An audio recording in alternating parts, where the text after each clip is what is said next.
شاعر لوگوں کی طبیعت میں مبالغہ آرائی ہوتی ہے اور وہ ایسی ایسی باتیں کرتے ہیں جو وہ کرتے نہیں ہیں، یعنی کہتے ایسی باتیں جو وہ کرتے نہیں ہیں، مبالغہ آرائی ہے اس میں. اس لیے شاعری کی کثرت کو نبی صلی اللہ علیہ وسلم نے یا قرآن مجید نے اس کو ناپسند کیا ہے. والشعراء یتبعہم الغاوون.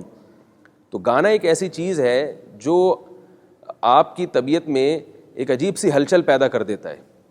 تبھی آپ دیکھیں جب گانے لگے ہوتے ہیں تو لوگ کیا کرتے ہیں کہ گردن ہل رہی ہے کسی کی، کوئی جناب یعنی ایک جگہ انسان ٹکتا نہیں ہے، سننے والے لوگ تھوڑا سا ہلنا شروع ہو جاتے ہیں اپنی جگہ.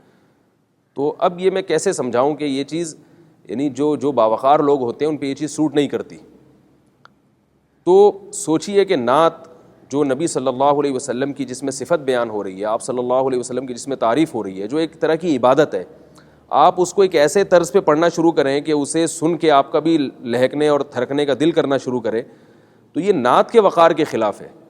اس لیے نعت خوانی جب بھی ہوگی تو اسی سنجیدگی کے ساتھ، اسی متانت کے ساتھ ہوگی جس طرح سے ہمارے اسلاف نعت پڑھا کرتے تھے، جس طرح سے صحابہ پڑھا کرتے تھے.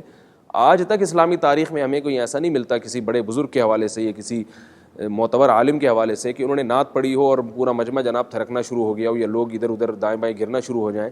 گانا سننے میں تو ہوتا ہے کہ لوگ کھڑے ہوتے ہیں اور ناچنا شروع کر دیتے ہیں. اس کی ایک مزاج میں ایسا، اس میں اتار چڑھاؤ اتنا زیادہ ہوتا ہے کہ انسان میں ایک متانت اور سنجیدگی ختم ہو جاتی ہے اس سے. تو اسی وجہ سے نعت بھی اگر اس طرز پہ پڑھی جائے کہ اس میں آپ میں بجائے متانت پیدا ہونے کے، وہ متانت اور سنجیدگی آپ میں پیدا ہونے کے بجائے ختم ہو رہی ہے، تو یہ نعت کی ایک قسم کی توہین ہے.